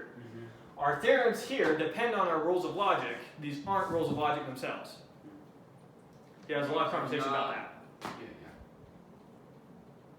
And that's the 5.3. So you can read through that for that conversation. That's I don't why think they're it really. empty set, because they're just proved by the rules of logic, which aren't necessarily premises. Yeah, these proofs only depend upon the rules of logic. But they're not rules of logic themselves. Just like this was not an axiom itself. Right. Every one of these theorems, so say, for example, we used Theorem 4 to prove Theorem 3. So Theorem 3 depended on Theorem 4, but we never actually had to use Theorem 4. We could have just gone back to the axioms themselves. So Theorem 3 used Theorem 4, used the axioms. And so you might think in your head, so I need Theorem 4 to do Theorem 3. No, you could have just used the axioms from the beginning and done the exact same work you did in Theorem 4 in Theorem 3 and continued on your merry way. At the end of the day, all you needed were these three axioms. You didn't need any of these theorems to prove any of these theorems. It was useful, it helped, it saved you time, but you could have just done all the work in your proof. Right. So say, for example, let's pretend that Theorem 9 used Theorem 8, used Theorem 7, used Theorem 6, etc., etc., etc. So Theorem 9 was using all of these. We could have we could have skipped out using all those theorems and just used the axioms over and over again. And basically redone the proof of Theorem 1, Theorem 2, Theorem 3, Theorem 4 in our derivation all the way down to Theorem 9. Does that make sense what I'm saying? So all it really depended on were these three. They didn't depend on each other. We happened to use them as a convenience, but we didn't have to.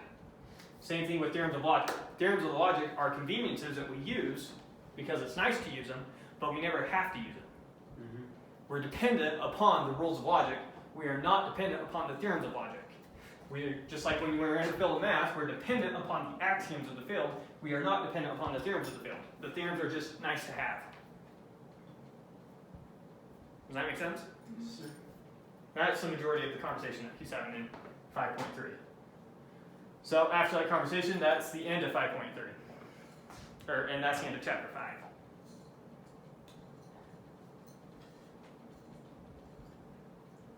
And then chapter 6 is the one that we were skipping. 7. no, we're skipping chapter 6 and we're going to go to chapter 7.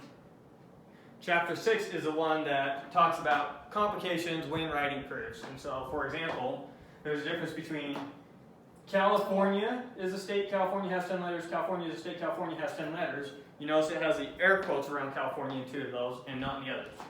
So there's a difference between the statement California is a state and California with quotes around it is a state. One of those is talking about the thing that California names, namely the state California. One of those is talking about the word California. So when I write, I'll just write the true ones. Oh, that was kind of what am I doing? California is a state. That would be true. And then California with quotes around it has 10 letters would be true. So when I put the quotes around it, I'm talking about the word California, whereas here I'm talking about the thing that California names. I'm using California as a symbol here, it signifies something. Here I'm talking about the word itself. And if I would have swapped these, then both these are false. This way they're both true. So in chapter 6, he's going over stuff like this, and he says that you can skip this chapter, but it's just he's talking about things that come up because you're writing these proofs, and some of the things you might run into, and this is how we deal with them. So if I want to talk about California, the word, I do this. When I want to talk about what it names, I do this. So stuff like that is all he's doing in chapter 6. So you can look through that, but it's not essential stuff. Because oftentimes you understand just from context what exactly he's going on. Is chapter 6 just one section? No, I think there's 3 sections in there. So you can go through that, and then chapter 7 is what we'll start next time. Chapter 7 is where we get to exactly what it says. Which is the Transfer fun from stuff. formal proofs to informal proofs. We were already kind of doing that. When we get into these, I'll actually show more rigorous, better styled informal proofs. I've been being really, really sloppy in our proofs up here, just capturing the gist of it. Is the informal proofs mentioned here kind of like the ones we did in street math, or is It's it? just like what we did in street math. And cactus. So where we do something like, What? let's do one of these kind of like how we would do informally. I don't know. What? So let's do 8 the way we would do it informally. So how would I start number 8? I start with something like 1. Let x and y be objects in our domain, Yeah, it's just like geometry. whatever our domain is. Yeah, geometry you did informal proofs. That's exactly what you did. Not those 2 column proofs. Yeah. Not that kind of stuff. You write all these complete sentences every time you write something. Mm-hmm. So then we write something like observe that No, you want to. You'd by say, You want to. let's see, what am I want z to ultimately equal? I want z to equal y inverse composed with x, right? wouldn't you Yeah. also say that x, y, and z be objects in D? No, z is going to be something we Z is find. not going to be. But what's the axiom I'm looking for? The one that says we have an inverse, axiom 3. Observe that by axiom 3, y inverse is also in our domain. And here's what I'm going to say that. There exists y inverse in D. Right. That's an in symbol, and D is just a set of whatever we're talking about. How do you read that? There exists y inverse in D, where D is our domain. Okay. 3. Let y inverse equal. Let z equal y inverse compose x. Notice that x is something that we named, and that y inverse is something that we named. Right. So these are 2 things that we already know are in our domain. Therefore, we let z equal this thing. And z is also going to be an object in our domain, right? Right. Because this operation is closed. We didn't specify in these axioms because we're not talking about the domain, so. a little bit more explanation might be needed here, Would since you we kind of say- cheated our definition of a You group. could say let Z in D such that Z equals Y inverse. No, it would be let Z equal this, and observe that it's also in D. Yeah. Would This is my definition of Z. I can't say, go pick the thing in there that happens to equal this thing. I have to say, let it be this thing, and notice that it satisfies our conditions. Because I have to find it. I can't say, let it be the thing that happens to find it. right. So let Z equal that for then Y compose Z is equal to Y compose Y inverse compose X is equal to E compose X is equal to X. Therefore, Therefore,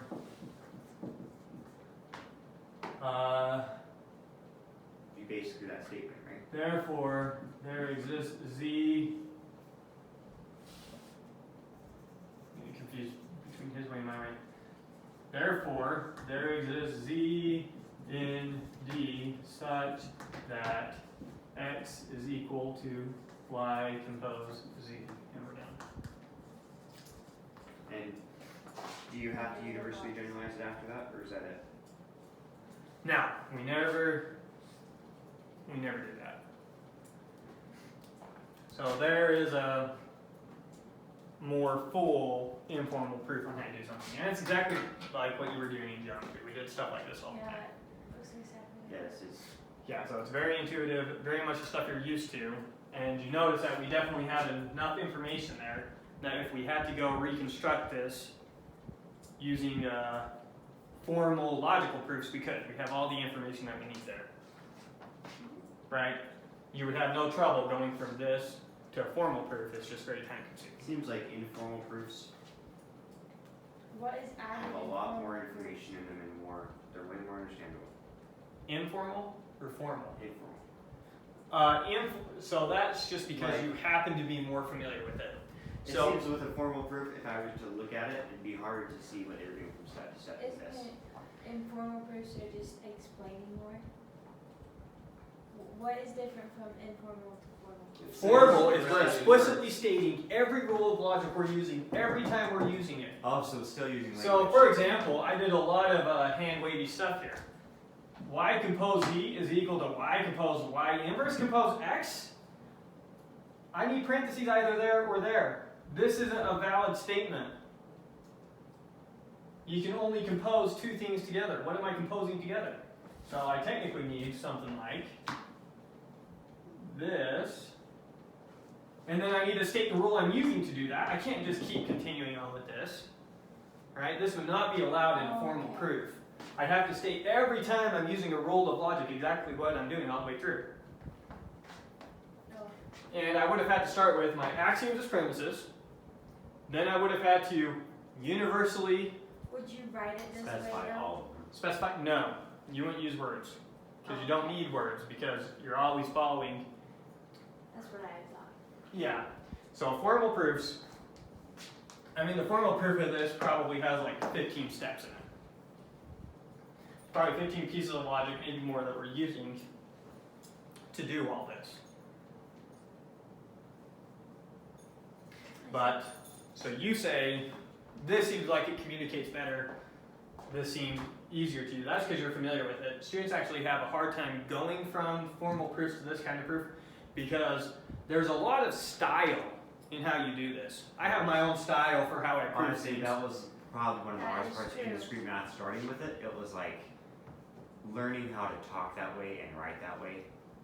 Well, that's hard with any math.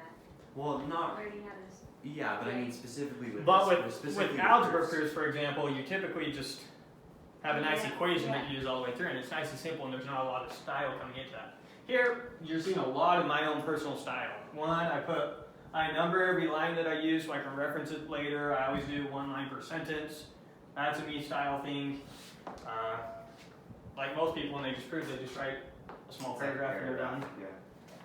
Yeah, I like your way though. Yeah, but part of that might be you're just used to my way. I don't know, it makes a lot more sense kind of. You can follow it But easier. just doing a paragraph is like. You can get lost a lot easier. Yeah. And then some people do like the 2-column proofs a lot of the I time. never Two column is kind of like what we were doing before.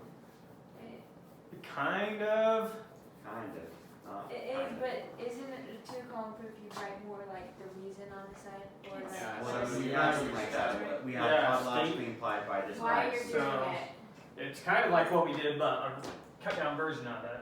What we did, where we have our thinking over here, and then over here we had the rules that we were using Yeah. and where it came from. Mhm. So there's an example of a informal proof, more like what you would see. This is exactly the type of way you'll see it for the classes that you take from me. For both discrete math and calculus, this is exactly how we'd be writing. Exactly how I'd be writing solutions to problems. All right. Okay, so that's everything, right? Yeah, that's everything for today. I'll get the lecture up Sunday, hopefully.